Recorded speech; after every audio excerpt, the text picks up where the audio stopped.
Juste une petite introduction. C'est juste, alors en fait c'est tout ça pour dire que c'est pas là-dessus en fait qu'on va s'arrêter précisément parce que je suis pas une historienne, je suis pas une spécialiste de l'histoire du théâtre antique, mais ça m'intéresse beaucoup de comprendre dans quel bain baignent mes auteurs. Mais encore une fois, c'est pas le développement du théâtre qui m'intéresse, parce que ce qui m'intéresse moi, c'est l'expérience du théâtre. C'est pas l'histoire du théâtre. C'est ce que ça veut. C'est la vie du théâtre. C'est ce qu'on vit au théâtre qui m'intéresse. Ce à quoi il ouvre, ce qu'il signifie, ce qu'il porte en lui-même, ce qu'il permet de vivre, ce qu'il nous offre de vivre. Parce qu'il est un art, et je cite le poète Jean-Pierre Siméon, très intéressé au théâtre. C'est un art, écrit-il, qui ne vise pas le divertissement, mais l'appropriation du réel. Fin de citation. Et dans son remarquable texte que j'avais apporté avec moi, c'est toujours pour pas, parce que ça, les livres m'apaisent, donc c'est pour ça que j'en mets autour de moi. Dans son texte tout à fait remarquable, qu'il a écrit pour un théâtre qui tient parole, il explique, je le cite, et là j'ai la citation, elle est là, c'est petit, je vous avais prévenu. Le théâtre fait pour l'entendement, c'est-à-dire pour l'examen, la compréhension et la clarification du monde, des êtres et des faits qui le constituent comme de ses causes et de ses fins, est nécessairement un hors-monde. Ces murs signifient et organisent concrètement une extraterritorialité, noir, silence, immobilité, clôture. Ces conditions premières de ce qui s'y donne marquent sa sécession d'avec les bruits du monde et son agitation sans trêve. Alors, Siméon, ce qui m'intéresse juste dans cette citation, c'est qu'il envisage le théâtre comme un hors-monde, c'est-à-dire un lieu séparé, il va même dire un lieu sacré, d'où l'on peut, en un temps suspendu, avoir accès, et là je le cite à nouveau, à ce que cache le monde. Un lieu hors monde où l'on peut avoir accès à ce que cache le monde, à ce qui n'est pas du monde. Et moi, quand je lis ça, je me dis, mais voilà une compréhension très joannique du théâtre.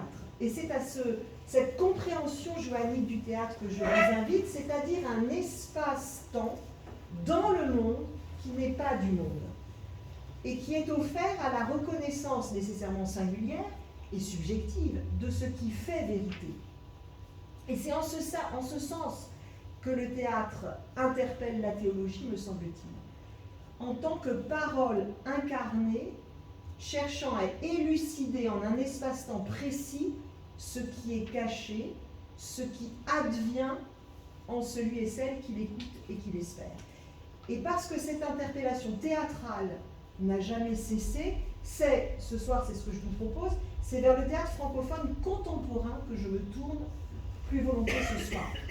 Vers ces auteurs actuels, parce que je crois qu'actuellement, il y a un théâtre francophone tout à fait contemporain, ici à Paris, en France. Oui, parce qu'il y a autre chose que Paris pour le théâtre. Ça existe aussi en dehors de Paris. Mais il y a des auteurs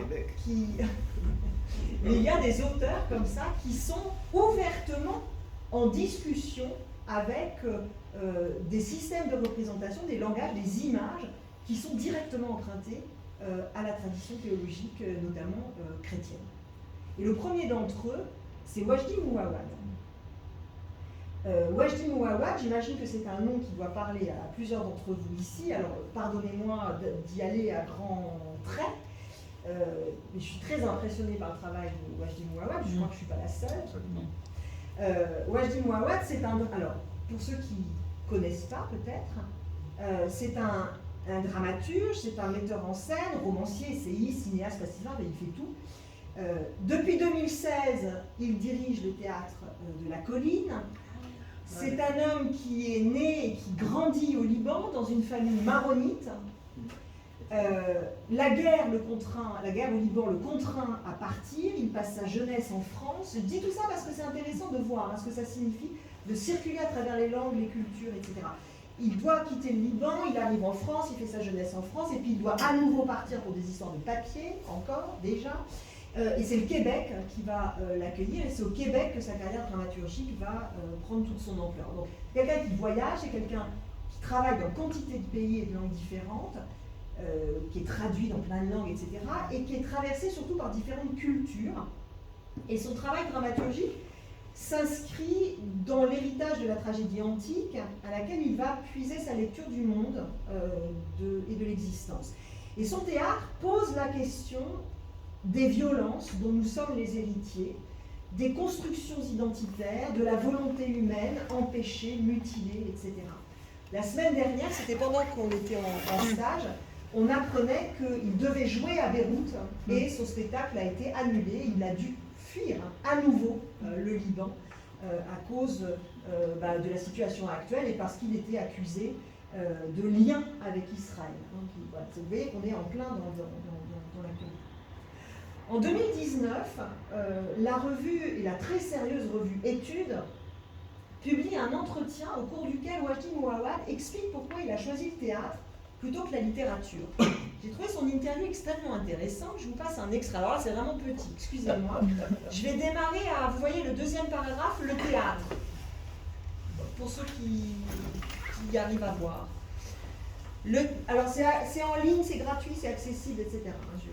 Je cite, « Le théâtre, c'est aussi plus simple que la littérature. Comme Peter Brook le dit, il suffit de trouver n'importe quel espace vide, de dire que cet espace s'appelle une scène, que quelqu'un regarde quelqu'un d'autre qui traverse cet espace et le théâtre commence.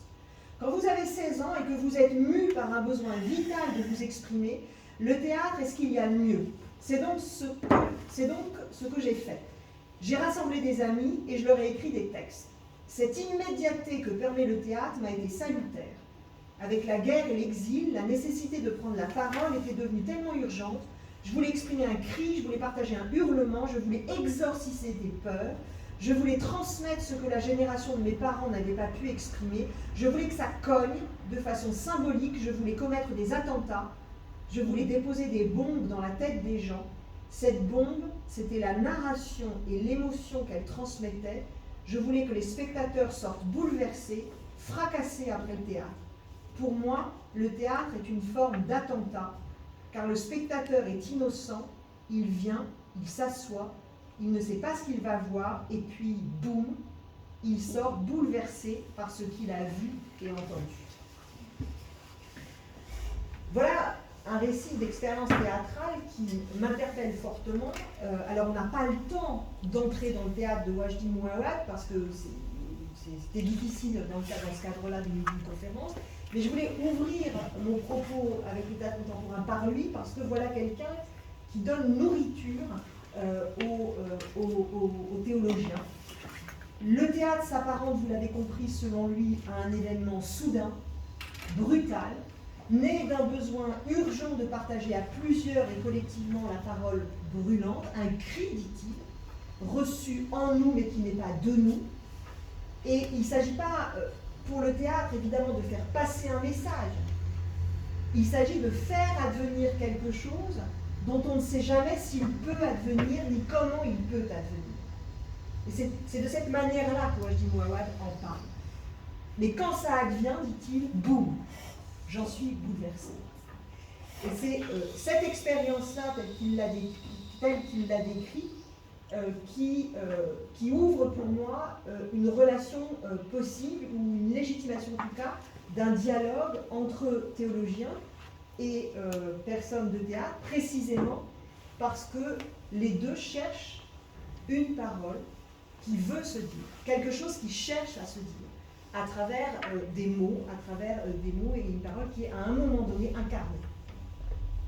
Donc c'est par Wajdi Mouawad que je rentre, mais je voudrais tout de suite enchaîner avec un autre auteur qui lui aussi parle abondamment de l'expérience théâtrale, et il le fait dans ses pièces, c'est Olivier Py, qui est aussi un auteur contemporain, vivant. Alors lui, est bien vivant. Alors lui, son théâtre réfléchit ouvertement ce que signifie le geste théâtral. Olivier Py est comédien, dramaturge, metteur en scène, etc. Il a dirigé longtemps le Festival d'Avignon, on parlait d'Avignon, de 2013 à 2022. Il dirige actuellement le Théâtre du Châtelet. C'est un électron libre du théâtre, bon, c'est un personnage, ça en soi, c'est pas ça qui va nous intéresser plus particulièrement, mais c'est un personnage un peu bouffon, excessif, redoutablement créatif en tout cas. C'est surtout un homme de théâtre ouvertement intéressé à la théologie. Très catholique. Mais qui vient du protestantisme. Ah oui. Parce qu'il est très catholique. Mais il vient du protestantisme et la famille Pi est même une famille de pasteurs, puisqu'il y a des pasteurs Pi. Donc c'est quelqu'un qui vient du protestantisme et qui s'est converti au catholicisme. Sa famille ou lui? Lui. Et moi j'ai des collègues pasteurs Pi. Voilà, c'est toujours très drôle de voir avec son catholicisme. Enfin, c'est autre chose. Ferme la parole. Intéressé à la théologie ouvertement parce que c'est quelqu'un qui a étudié la théologie. Qui a parallèlement à sa formation de dramaturge, est allé s'inscrire à la Catho de Paris pour suivre des cours de théologie. Et c'est quelqu'un qui entretient la discussion avec les théologiens. Et d'autant plus, paradoxalement, il est très catholique, alors qu'il est quand même aussi très homosexuel. Et c'est pour ça qu'il est très catholique. Non, je veux pas le rapport. Mais ce qui m'intéresse avec lui, c'est que la question de Dieu traverse son théâtre et la critique du religieux aussi. En guise d'au revoir à Avignon, au Festival d'Avignon, il va créer en 2022 donc, une pièce intitulée Ma jeunesse exaltée, dans laquelle un jeune harlequin s'associe à un vieux poète, on voit les deux visages ici, pour imaginer 4 canulars montés contre les puissants, dit-il, qui brisent tout espoir de transcendance. Donc c'est le récit de 4 aventures écrites par Olivier Pi, donc pour raconter le grand combat que mènent 2 jeunes gens amoureux d'art, amoureux d'absolu, dit-il, dans un monde qui a démissionné du spirituel, dans un monde qui a abandonné le spirituel. Et c'est par le théâtre qu'il veut réveiller le monde à cette dimension spirituelle. C'est une pièce jubilatoire, foisonnante de couleurs, de musique, de personnages, etc. Une pièce qui dure 11 heures, 4 parties, 3 entr'actes, mais qui se vit, et enfin Béatrice et moi on l'a vécu comme ça, qui se vit comme une retraite spirituelle en réalité, parce que quand vous sortez de là, ben, vous sortez, non pas dans le silence, mais vous sortez comme oui, vous êtes traversé par quelque chose. Il s'est spirituellement passé quelque chose pendant cette pièce. Alors, je voudrais juste vous montrer, alors après c'est promis, il y aura la vidéo, vous verrez moins à lire. Je voudrais juste vous montrer pourquoi c'est facile de discuter avec des auteurs comme ça et pourquoi ça les intéresse de discuter avec des gens comme nous. Et ça, c'est beaucoup plus rare. C'est plus récent. Ah, bah, je sais pas, ça vous me direz. Car le Diable bon Dieu, c'est... Ah oui, mais d'accord, mais non, mais oui, c'est bon, bref, c'est autre chose. Je vous montre la scène d'ouverture de cette pièce, Ma jeunesse exaltée. Alors, ça commence comme ça. Donc, vous voyez que ça commence déjà, ça s'appelle un prologue.